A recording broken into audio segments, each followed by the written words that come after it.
Κάποιοι λένε ότι 350 € είναι υπερβολικά για ένα ιδιαίτερο σεμινάριο. Πάμε όμως να δούμε τι πραγματικά περιλαμβάνει. Δεν είναι ένα απλό σεμινάριο, είναι εξατομικευμένη εκπαίδευση.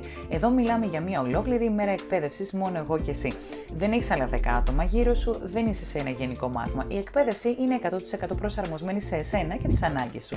Δεν έχει ωράριο, είναι μέχρι να μάθεις. Τα ιδιαίτερα μου δεν είναι 4-5 ώρες και φύγαμε. Έχει τύχει πολλές φορές να ξεκινήσουμε 10 το πρωί και να τελειώσουμε 3 και 4 τη νύχτα. Δεν υπάρχει χρέωση για παραπάνω ώρες, είναι μέχρι να κατακτήσεις τη γνώση. Προετοιμασία πριν καν ξεκινήσεις, δεν είναι έρχεσαι και ξεκινάμε.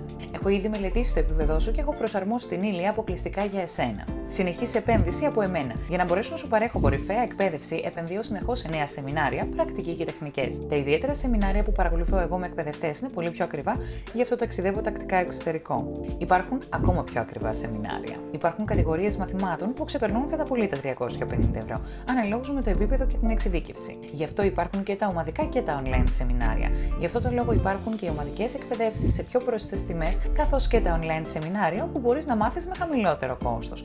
Κάθε επιλογή έχει τη δική της αξία αναλόγως με τις ανάγκες σου.